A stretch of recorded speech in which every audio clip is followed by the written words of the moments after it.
오래 사는 것보다 제대로 사는 게 중요합니다. 어제 병문안을 다녀왔습니다. 76살 이웃 할아버지였습니다. 병상에 누워 계셨습니다. 여러 관이 몸에 연결되어 있었습니다. 의식은 있었지만 말씀하기 힘들어 보였습니다. 할아버지가 손짓으로 가까이 오라고 했습니다. 귀를 가까이 대자 가느다란 목소리가 들렸습니다. 이렇게 사는 게 사는 건지 모르겠다고. 그저 숨만 쉬고 있을 뿐이라고. 차라리 건강할 때 갔으면 좋았을 거라고. 그 말을 듣는 순간 가슴이 먹먹해졌습니다. 병원 복도에 나와 한참을 생각했습니다. 우리는 무조건 오래 사는 것이 좋다고 믿습니다. 100세까지 살자고 합니다. 그런데 정말 그럴까요? 오래 사는 것이 중요할까요? 아니면 어떻게 사는 것이 중요할까요? 100년을 고통스럽게 사는 것과 70년을 건강하고 행복하게 사는 것, 어느 쪽이 나을까요? 오늘은 이 무거운 질문에 대해 이야기하겠습니다. 68살 김 선생님 이야기부터 시작하겠습니다. 김 선생님은 평생 건강에 집착하셨습니다. 장수가 목표였습니다.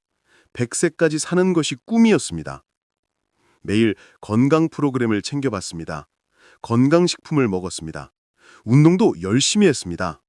병원 검진도 빠짐없이 받았습니다. 조금만 이상해도 병원에 달려갔습니다. 음식도 철저하게 관리했습니다.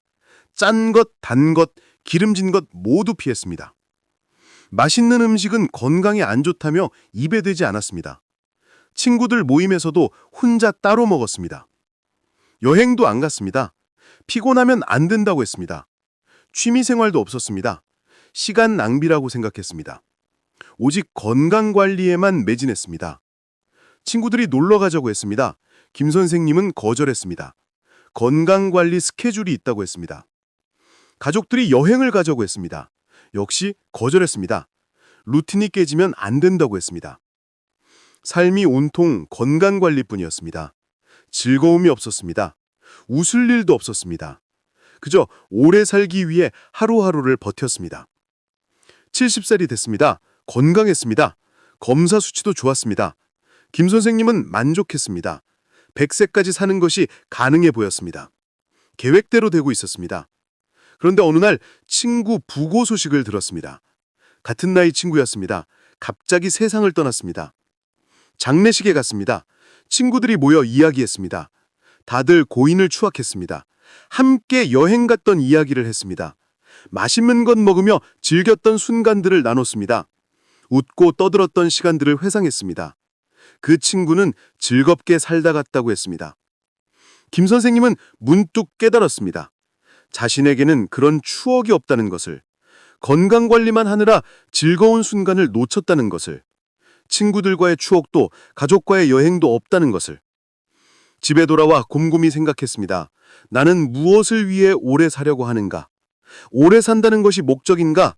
아니면 행복하게 사는 것이 목적인가? 건강하게 100년을 사는 것과 행복하게 70년을 사는 것, 어느 쪽이 의미 있는가? 답이 나왔습니다.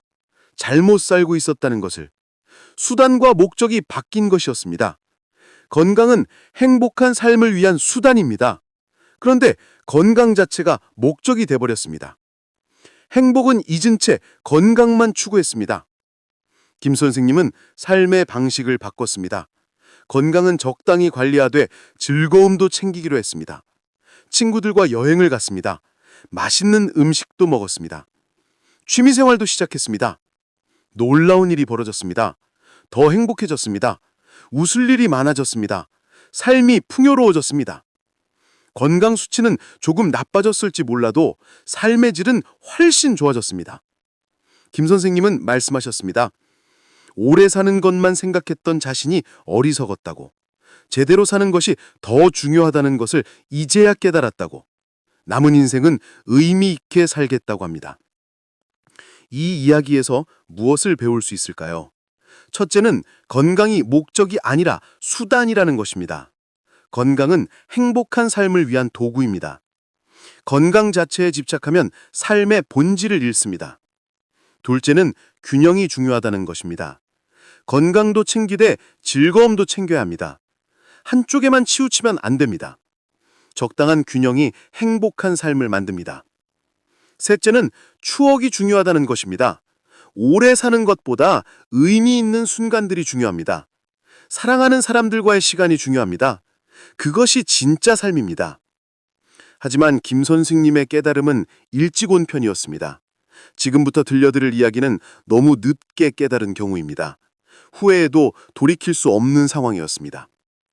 74살 박 사장님 이야기입니다. 박 사장님은 평생 일만 하셨습니다. 사업이 전부였습니다. 돈을 많이 버셨습니다. 성공한 사업가였습니다. 가족과 시간을 보내지 못했습니다. 자녀들이 어릴 때도 집에 없었습니다. 휴가도 안 갔습니다. 주말에도 일했습니다. 가족들이 서운해했지만 나중에 보상하겠다고 약속했습니다. 나중에 은퇴라면 여유롭게 살겠다고 했습니다. 그때 가족들과 시간을 보내겠다고 했습니다. 여행도 많이 가겠다고 했습니다. 지금은 돈을 벌어야 한다고 했습니다. 60살이 됐습니다. 은퇴를 생각했습니다. 그런데 회사를 놓을 수 없었습니다. 조금만 더 하면 더 많이 벌 수 있었습니다. 은퇴를 미뤘습니다. 65살이 됐습니다. 이번에는 정말 은퇴하려고 했습니다. 그런데 새로운 사업 기회가 왔습니다. 놓치기 아까웠습니다. 다시 은퇴를 미뤘습니다. 70살이 됐습니다. 드디어 은퇴했습니다. 이제 가족들과 시간을 보낼 수 있었습니다. 여행을 가려고 했습니다. 그런데 부인이 아프셨습니다. 중병이었습니다. 시간이 얼마 남지 않았다고 했습니다. 박 사장님은 충격을 받았습니다. 부인과 보내지 못한 시간들이 떠올랐습니다. 함께 가지 못한 여행들이 떠올랐습니다. 병원에서 부인을 간호했습니다. 손을 잡고 있었습니다. 부인이 말했습니다.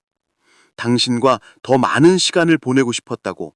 젊었을 때 여행 가고 싶었다고. 이제는 늦었다고. 박 사장님은 눈물이 났습니다. 미안했습니다. 후회가 밀려왔습니다. 왜 진작 시간을 내지 않았을까? 왜 일만 했을까? 돈이 뭐가 중요한가? 함께한 시간이 중요한 건데. 부인이 세상을 떠났습니다. 박 사장님은 무너졌습니다. 큰 집에 혼자 남았습니다. 돈은 많았습니다. 그런데 함께할 사람이 없었습니다. 추억도 별로 없었습니다. 자녀들도 멀어져 있었습니다. 어릴 때 아버지가 없었던 기억 때문이었습니다. 박 사장님이 다가가려 해도 어색했습니다. 관계가 회복되지 않았습니다. 박 사장님은 깨달았습니다. 잘못 살았다는 것을. 오래 사려고 건강은 챙겼지만 정작 의미 있는 삶은 살지 못했다는 것을. 돈을 많이 벌었지만 행복하지 않다는 것을. 지금 박 사장님은 혼자 삽니다. 건강합니다. 오래 살 것 같습니다. 그런데 외롭습니다. 의미가 없습니다. 하루하루가 공허합니다. 오래 사는 것이 무슨 의미인지 모르겠다고 합니다. 박 사장님은 말씀하셨습니다. 오래 사는 것보다 제대로 사는 게 중요하다고. 자신은 제대로 살지 못했다고. 일만 하다가 정작 중요한 것들을 놓쳤다고. 지금 후회해도 소용없다고. 시간을 되돌릴 수 없다고 합니다. 이 이야기에서 배울 점은 무엇일까요? 첫째는 나중은 없다는 것입니다. 나중에 하겠다는 말은 위험합니다. 지금 해야 합니다. 사랑하는 사람과 지금 시간을 보내야 합니다. 둘째는 관계가 가장 중요하다는 것입니다. 돈이나 성공보다 중요합니다. 사랑하는 사람들과의 관계가 삶의 의미입니다. 그것을 잃으면 모든 것을 잃는 것입니다. 셋째는 균형 잡힌 삶을 살아야 한다는 것입니다. 일도 중요하지만 가족도 중요합니다. 한쪽만 챙기면 안 됩니다. 둘 다 챙겨야 합니다. 그것이 제대로 사는 것입니다. 넷째는 후회하지 않는 삶을 살아야 한다는 것입니다. 죽을 때 후회할 일을 지금 하지 마십시오. 하고 싶은 일을 미루지 마십시오. 지금 사랑을 표현하십시오. 가고 싶은 곳에 가십시오. 먹고 싶은 것을 드십시오. 69살 최 교수님 이야기도 있습니다. 최 교수님은 명예를 중시하셨습니다. 학자로서의 성취가 전부였습니다. 논문을 많이 쓰셨습니다. 상도 많이 받으셨습니다. 학생들을 가르치는 것보다 연구가 중요했습니다. 학회 활동에 바빴습니다. 명성을 쌓는 데 집중했습니다.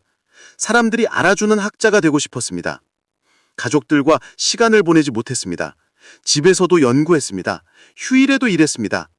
가족들이 불만을 표했지만 중요한 일이라고 했습니다. 정년퇴직했습니다. 더 이상 연구할 것이 없었습니다. 학회에서도 물러났습니다. 후배들이 자리를 차지했습니다. 최 교수님은 갑자기 쓸모없는 사람이 된 기분이었습니다. 집에 있는 시간이 많아졌습니다. 가족들과 함께 있었습니다. 그런데 어색했습니다. 대화가 없었습니다. 서로를 잘 몰랐습니다. 평생 함께 살았지만 낯선 사람들 같았습니다. 최 교수님은 외로웠습니다. 명예도 소용없었습니다. 받은 상도 의미 없었습니다. 쓴 논문도 이제 아무도 읽지 않았습니다. 남은 것은 공허함뿐이었습니다. 어느 날 옛 제자가 찾아왔습니다. 오랜만이었습니다. 제자는 말했습니다. 교수님 수업이 인생에 큰 영향을 줬다고. 학문적 내용이 아니라 삶의 태도를 배웠다고. 최 교수님은 놀랐습니다. 자신은 학생들을 잘 가르치지 못했다고 생각했습니다. 연구만 하느라 학생들을 소홀히 했다고 생각했습니다. 그런데 기억해주는 제자가 있었습니다. 제자는 계속 말했습니다. 다른 제자들도 교수님을 기억한다고.